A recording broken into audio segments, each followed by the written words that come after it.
Smoking and drinking are injurious to health. It kills. We don't endorse any such addictions through our one act.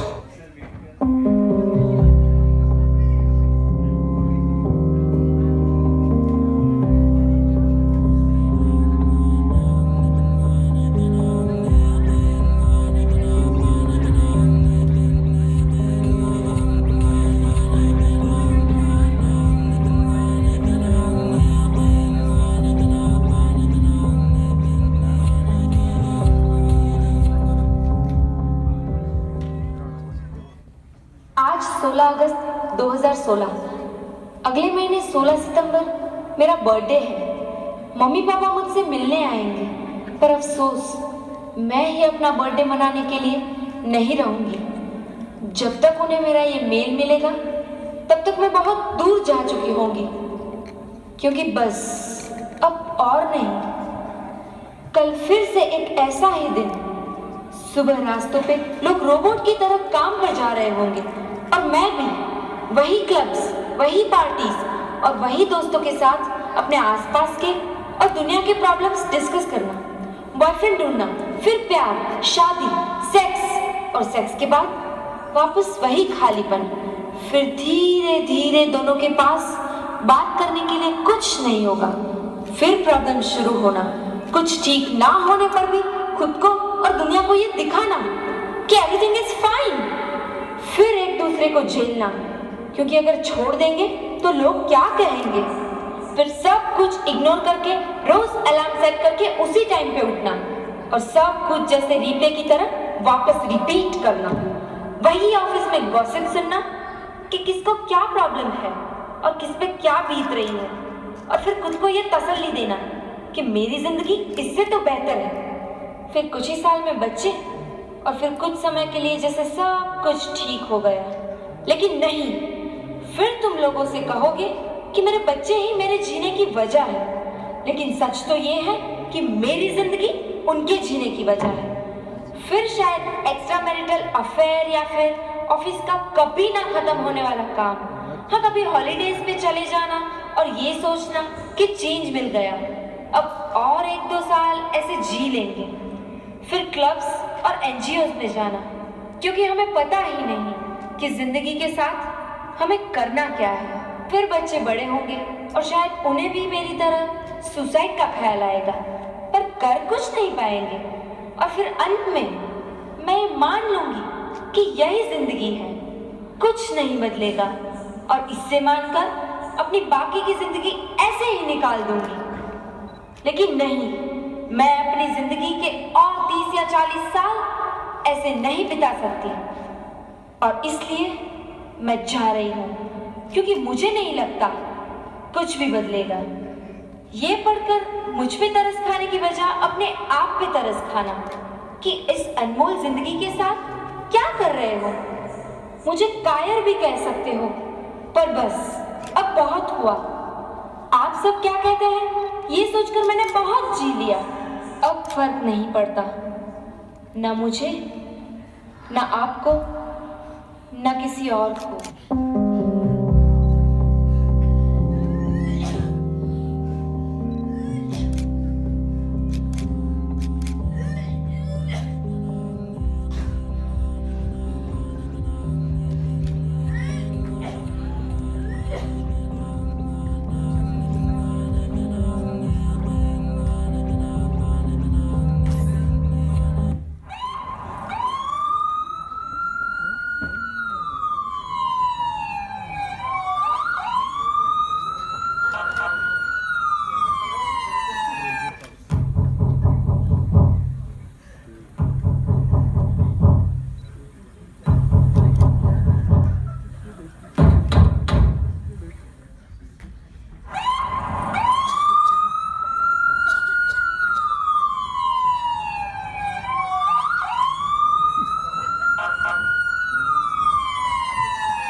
Edward, कैसा महसूस कर रहे हो?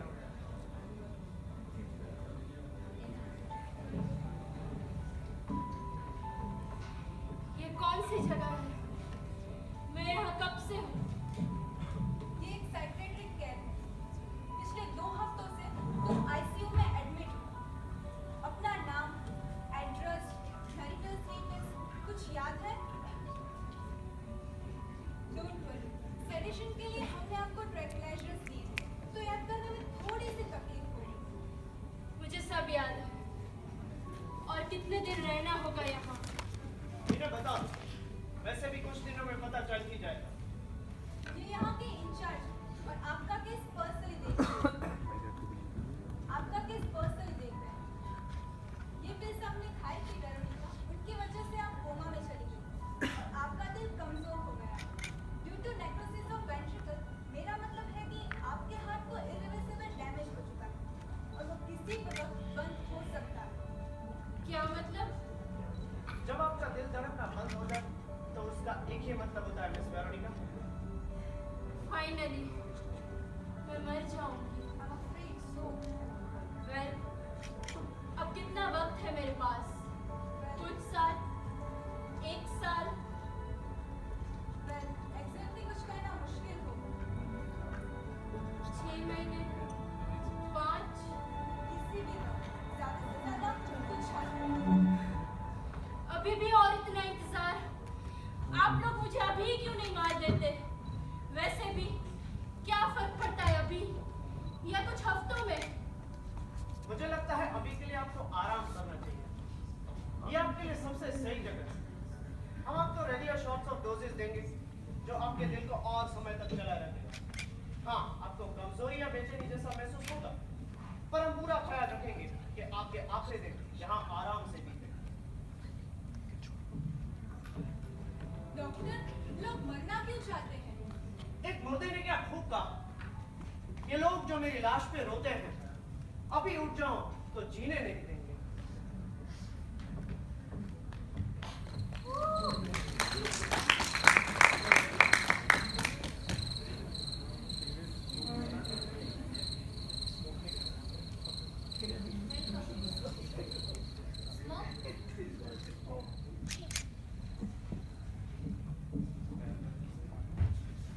वैसे ये जगह इतनी भी बुरी नहीं है। मैं तो आज ही यहाँ से डिस्चार्ज हो रही हूँ।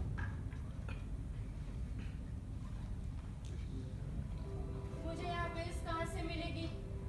क्या तुम बता सकती हो? मैं तुम्हें यहाँ रहने की एक तरकीब बता सकती हूँ।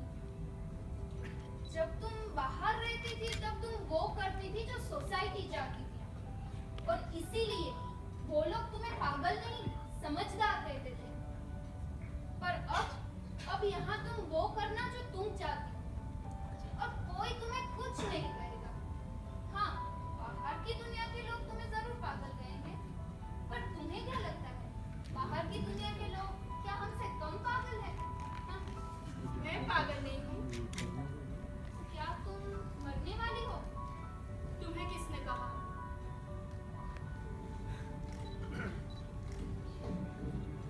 ये कौन है? हैंडसम है ना, पर कोई फायदा नहीं। एडवर्ड, एक रईस बाप का बेटा। उसके पिताजी इस साइकेट्रिक केयर के ट्रस्टी हैं। अगर ये चाहे तो यहाँ कुछ भी हो सकता है, कुछ भी मिल सकता है।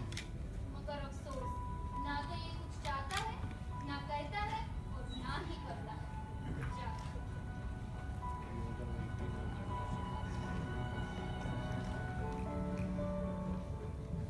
मैं जब यहाँ आई थी तब ये मुझे किसी ने दिया था, और आज मैं ये तुम्हें देके जा रही हूँ। अब तुम्हारे आने वाले वक्त के साथ तुम्हें क्या करना है तुम खुद ही सोचो। Good bye Veronica.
सुन।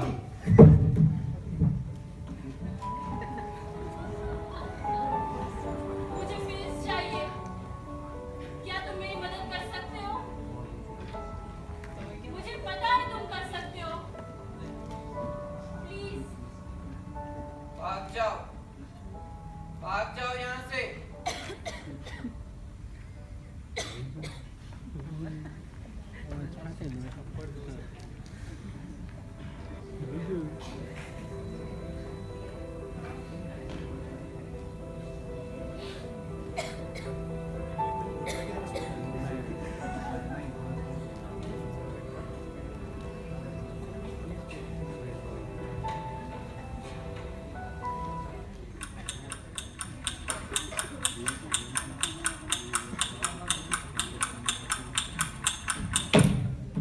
क्या हुआ? Doctor Veronica. सो कैसा महसूस कर रही? कन्या जो मुझे नफरत है तुमसे। Go on. तुम्हारे इन sophisticated कपड़ों से, इस बेड से, इस जगह से और इस जगह में रहे इन सारे पागलों से। मुझे नफरत है मेरे माँ बाप से, जो अपनी मेहनत की कमाई की आखिरी पाई तक दे रहे हैं मुझे यहाँ इस पागल खाने में रखने के लिए। उन्होंने अपनी जिंदगी का एक दिन भी अपनी तरह नहीं जिया और ना ही मुझे जीने दिया। नफरत है मुझे मेरे उन सारे ऑफिस के लोगों से, जो बस एक मशीन की तरह पैसे कमाना जानते हैं। मुझे नफरत है उन सारे लोगों से, जो अपनी जिंदगी का मकसद ही भूल गए हैं। मुझे नफरत है इस दुनिया से और इस दुनिया की सच्चाई से। Feeling better? जिसे हम सच्चाई कहते हैं, वो महज एक कल्पना है, जो बहुत सारे लोग एक साथ करते हैं। फिर धीरे धीरे सोसाइटी उसे मानने लगती है और उससे कुछ अलग करने वालों को लोग पागल के नाम से पहचानते हैं। Just go to hell! एक सुकून की तलाश में न जाने कितनी बेचैनियां पाल ली और लोग कहते हैं हम बड़े हो गए और जिंदगी संभाल ली।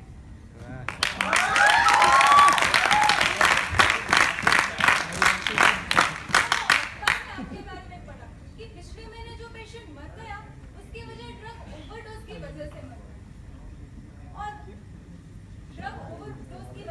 गया और ये भी लिखा था कि इस सेक्रेटरी केयर में कुछ अजीब सी चीजें हो रही हैं।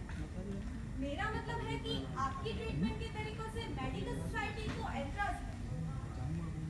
कोशिशें तो बहुत की समझदार बनने की, लेकिन खुशियां तो बेवकूफी से मिली। देवदास लागे।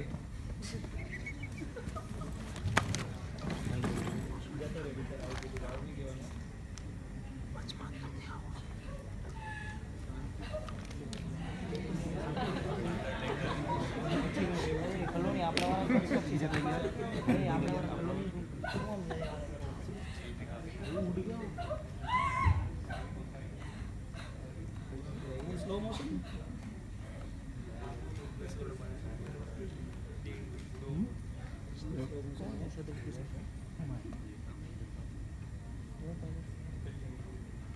क्या तुम्हें कभी मरने का मन नहीं करता? कैसी जिंदगी जी रहे हो तुम? मेरी छोड़ो, तुमने तो अपनी मौत को इतने करीब से देखा है, फिर भी ऐसे जी रही हो। मौत से किसी को कुछ नहीं मिलता, जिंदगी से मिलता है। मौत से किसी को कुछ नहीं मिलता, जिंदगी से मिलता है। मौत से किसी को कुछ नहीं मिलता, जिंदगी से मिलता है। जी एक बार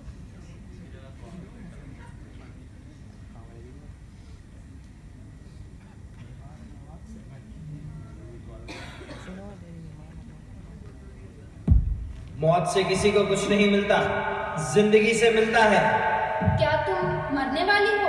किसी भी वक्त, ज्यादा से ज्यादा कुछ हफ्ते। वैसे भी तुम ज्यादा दिन हमारे बीच रहने वाले नहीं हो। भाग जाओ यहाँ से। मौत से किसी को कुछ नहीं मिलता, क्या तुम जिंदगी मरने से वाली हो? मिलता है। ज्यादा से ज्यादा वैसे भी तुम ज्यादा दिन भाग हमारे बीच जाओ। रहने वाले नहीं हो। भाग जाओ यहाँ से। मौत से किसी को कुछ नहीं मिलता, जिंदगी से मिलता है। जिंदगी से मिलता है। जिंदगी से मिलता है।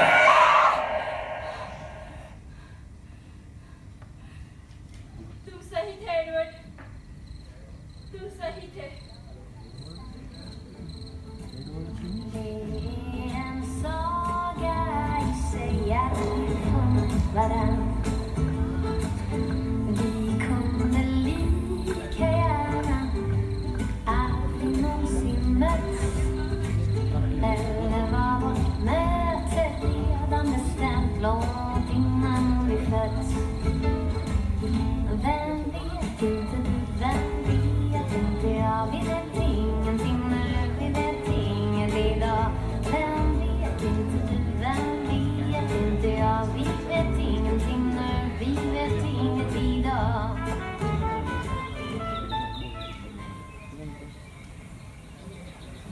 वेरोनिका, ये सुनो, कल तुमने अपनी दवाई ली?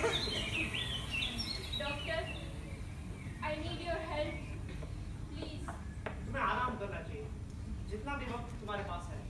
एग्जैक्टली मैं वही जानना चाहती हूँ कि मेरे पास अब कितना वक्त है। जैसे कि मैंने आपको पहले भी कहा, कुछ कह नहीं सकते। डॉक्टर, मैं आपसे दो चीजें चाहती हूँ। मैं जब तक यहाँ हूँ, मुझे कुछ ऐसे शॉर्ट से इंजेक्शन दीजिए जो मुझे जगाए रखे। मैं अपने बाकी बचे पल अपने पूरे होश में बिताना चाहती हूँ।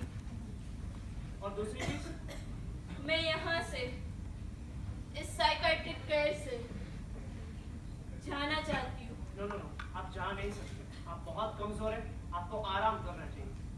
डॉक्टर, अगर मेरे पास थोड़ा भी वक्त और है तो कितना कुछ है जो मैं करना चाहती हूँ। मैं बिना अलार्म सेट लिए सोना चाहती हूँ।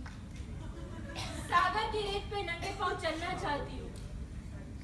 मैं खुले आकाश के तले तारों के नीचे लेटना चाहती हूँ। मैं मेरी माँ से ढेर सारी बातें करना चाहती हूँ। मैं मेरे पापा के गले लगना चाहती हूँ। डॉक्टर, मैं मेरी जिंदगी एक ऐसी पार्टी की तरह जीना चाहती हूँ कि मौत भी जब आए ना तो साथ बैठ के दो ड्रिंक मार के जान लेके चली जाए। देखो, मेरी माँ को आराम है। वेरोनिका, अगर हर कोई अपना सपना जीत रहा था, तो ये जगह खाली है।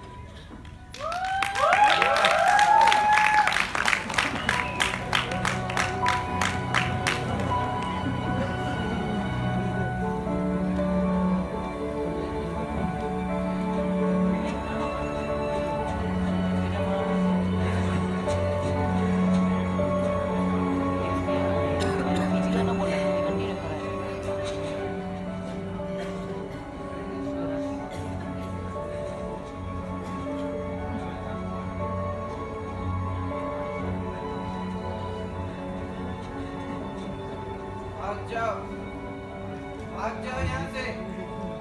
मौत से किसी को कुछ नहीं मिलता, जिंदगी से मिलता है। मौत से किसी को कुछ नहीं मिलता, जिंदगी से मिलता है।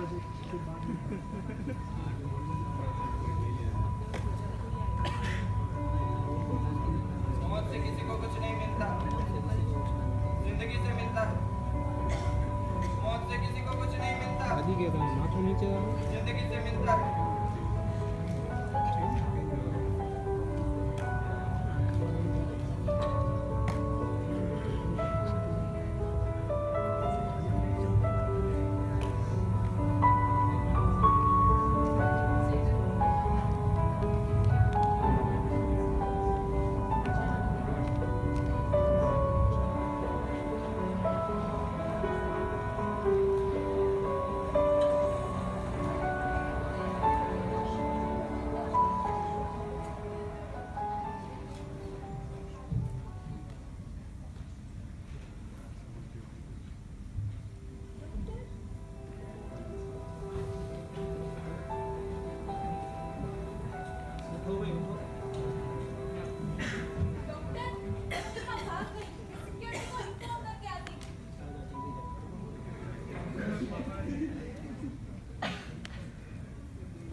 डियर डॉक्टर थॉमसन, ये साइकेट्रिक केयर और ये ऑफिस अब आपको सौंप के जा रहा हूँ और उम्मीद है आप इसका ख्याल रखेंगे जैसे मैंने रखा था।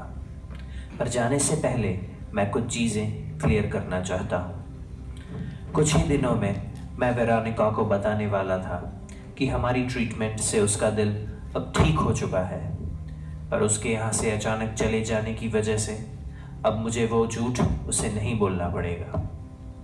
ज़्यादातर लोग जो सुसाइड अटेम्प्ट करते हैं वो उसे ज़रूर दोहराते हैं जब तक कि वो कामयाब नहीं हो जाते।